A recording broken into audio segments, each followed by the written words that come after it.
ஞானம் தன்னை அகழ்விக்கும் நல்லறிவே ஆக்கம் அளவு இறுதியில்லை அனைத்துலகம் ஆக்குவாய் காப்பாய் அழிப்பாய் அருள் தருவாய் போக்குவாய் என்னை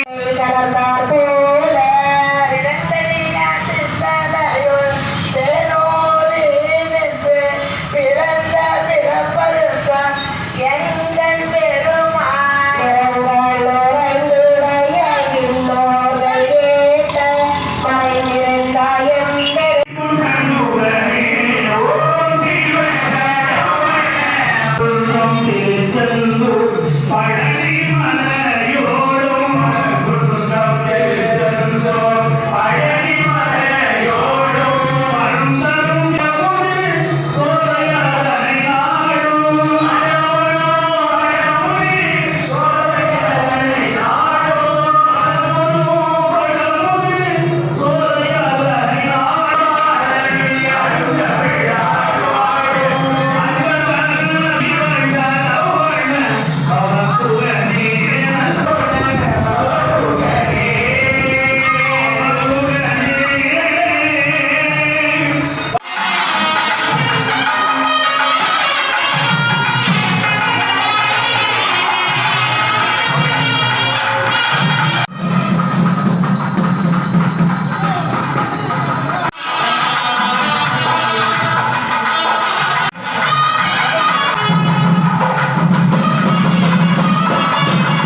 குறையில்லை.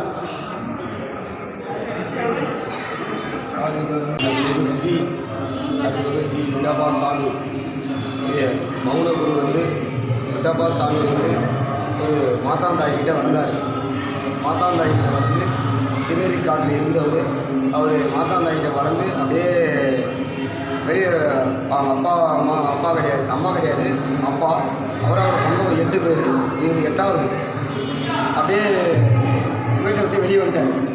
நிர்மாணத்தால் இருந்து நிர்மாணமே வெளியே வந்துட்டார். வெளியே வந்து அப்படியே நம்ம ட்ரெயினில் வந்தார். ட்ரெயினில் வர சொல்ல திருவண்ணாமலையிலேருந்து போனதுலேருந்து ட்ரெயினில் வர சொல்ல அந்த ட்ரெயினில் வந்து நிர்வாணமாக உட்கார சொல்ல அந்த மகான் வந்து இவன் அந்த ட்ரெயினில் உட்காந்துங்கிறவங்களாம் ஏன் அந்த நிர்வாணமாக உட்காந்துங்கிறாங்க அப்படின்னு சொல்கிற அந்த ட்ரெயினை நிறுத்திட்டாங்க. நிறுத்தி இவர் கீழே இறக்கிட்டாங்க. இறக்கிட்ட பிறகு ட்ரெயினை எடுக்கிறாங்க.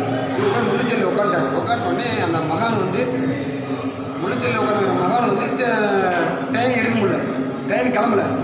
அப்புறம் ஐயோ ட்ரெயின் போலேன்னு சொல்லிட்டு எல்லோரும் வந்து என்ன பண்ணாங்க, அந்த மகானை கூட்டு வந்து உட்கார வச்சு அப்புறமேட்டு ட்ரெயின் கிளம்பிச்சு. அப்படியே வந்து வந்தார் திருவண்ணாமலை ஒரு 2-3 ஆசிரமத்தில் வந்து உட்காந்து உடனடியாக வந்து போலூர் பக்கத்தில் ஒரு திருசூரில் ஒரு கிராமம், அந்த கிராமத்துக்கு போயிட்டார். அந்த கிராமத்துக்கு போய் அந்த கிராமத்தில் கொஞ்ச நாள் அங்கேயே இருந்தார். அங்கேயே இருந்து சில சித்த வேலைகள்லாம் செஞ்சார். மகான் செஞ்சு இருக்க சொல்ல அந்த கிராமத்தில் ஒரு ஆள் என்ன பண்ணாங்க, இந்த மாரி நிர்வாகமாக இருந்தாலும் இந்த எதுவும் பேச மாட்டோம், போக மாட்டேங்கிறான், கொடுத்தாலும் சாப்பிட மாட்டோம், இருந்தாலும் என்ன பண்ணலாம் அப்படின்னு சொல்லிட்டு என்ன பண்ணிக்கிறாரு, கம்பி நல்லா காய வச்சு வீட்டில் தெருவில் உட்காந்து என்ன பண்ணார், நாக்கு பிடிச்சி இச்சு சூடு வச்சார். அப்போ தான் அவர் வந்து விட்டோபான்னு கத்தந்தே. சொந்த பையன் வந்து சாமியோட பேர் தோப்பா சாமி. ஆமாம், தோப்பா சாமி இல்லை, தோப்பா பேர் அவங்க அப்பா வச்சு அவங்க வீட்டில். ஆனால் அவர் விட்டோபான்னு சொல்கிறது விட்டோபான்னு கத்தினார். நாக்கில் சூடு வச்சோன்னே திருச்சூரில் கத்தன உடனே அந்த மகான் கத்தன உடனே ஏந்து என்ன பண்ணார், இந்த ஊர் எந்த காலத்துலேயும் நித்திக்கு வராது, நீ என்ன கோயில் கட்டினாலும் சரி என்ன பண்ணாலும் சரி நித்திக்கு வராதுன்னு சொல்லிட்டு அப்படியே சாபத்தை விட்டு அப்படியே அந்த மகான் ஏந்து வந்தார். போலூர் என்ற ஒரு டவுனு.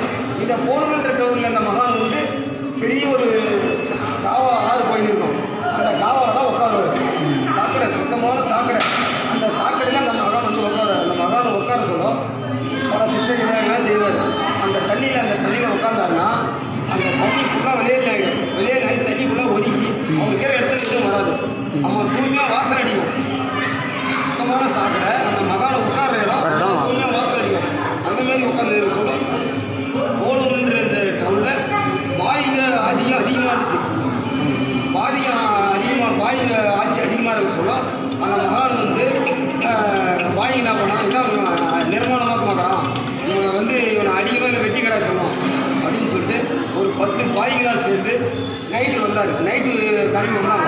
அந்த உட்காந்துங்கிற காவாகிற இடத்துல வந்த உடனே மகான் வந்து தலை தனியாக, கை தனியாக, கால் தனியாக, முண்டன் தனியாக, தனியாக இருக்குது. நவகாண்ட யோகத்தில் இருக்குது. அப்போ வந்து இந்த பாய்லாம் என்னடா அது நம்மளுக்கு முன்னே எவனோ வெட்டி போட்டுக்கிறான் அப்படின்னு சொல்லிட்டு கூடாரத்துக்கு போயிட்டாங்க. போயிட்டு பிறகு போய் எப்பவும் போன மகான் உட்காந்துக்கிறார் அதே இடத்துல.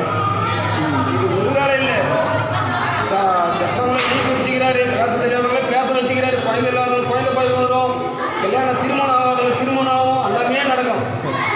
பல வித்தைகள் கற்றுக்கிறாரு.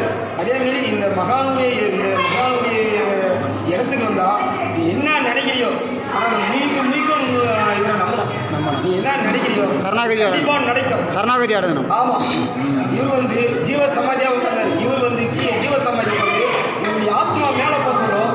திருவண்ணாமலை சேஷாதிரி விட்டாப்பா மேலே போகிறான்னு சொல்கிறார். இது ஆமாம், விட்டாப்பா போகிறப்ப சேஷாதிரி சொன்னார். திருவண்ணாமலை அவர் பெரிய மகான் ராமநாதருக்கும் இதே வார்த்தை சொன்னார். ஆனால் இந்த விட்டாப்பா வந்து சேஷாத்திரியும் இப்படி தான் கையை வச்சிருப்பாரு, விட்டாப்பாவும் கையை இப்படி தான் வச்சிருப்பாரு. இவங்க 2 பேருமே இப்படி தான் கையை வச்சுருப்பாங்க. ஆனால் இந்த மகான் வந்து இந்த மகானுடைய இடத்துக்கு வந்து நீங்கள் என்ன நினைக்கிறீங்களோ, கோரிக்கை வச்சிருக்கீங்களோ எல்லாமே நடக்கும். மகான் சிறப்பு. நீங்கள் வந்து குழந்தை இல்லாதவங்க, கல்யாணம் ஆகாதவங்க, ஒரு பிரச்சனை, வீடு கடனும், வீடு எதுவாக இருந்தாலும் இந்த மகான்கிட்ட வாங்க. இந்த மகானுடைய இடத்துல வந்து காலை வச்சாவே வைப்ரேஷன் அதிகமாகும். சரி. உங்கள் பேர் ஐயா? என் பேர் எஸ் கார்த்திகேயன். நான் தான் இந்த மடத்துக்குரிய தலைவர். சரி. மடாதிபதி நான் தான். முதல் ராமலிங்க துரசாமி இருந்தார், ராமலிங்க சாமி இருந்தாங்க, அமிர்தலிங்கம் இருந்தாங்க, ராமகிருஷ்ணன் இருந்தார், காசிராஜ் இருந்தாங்க.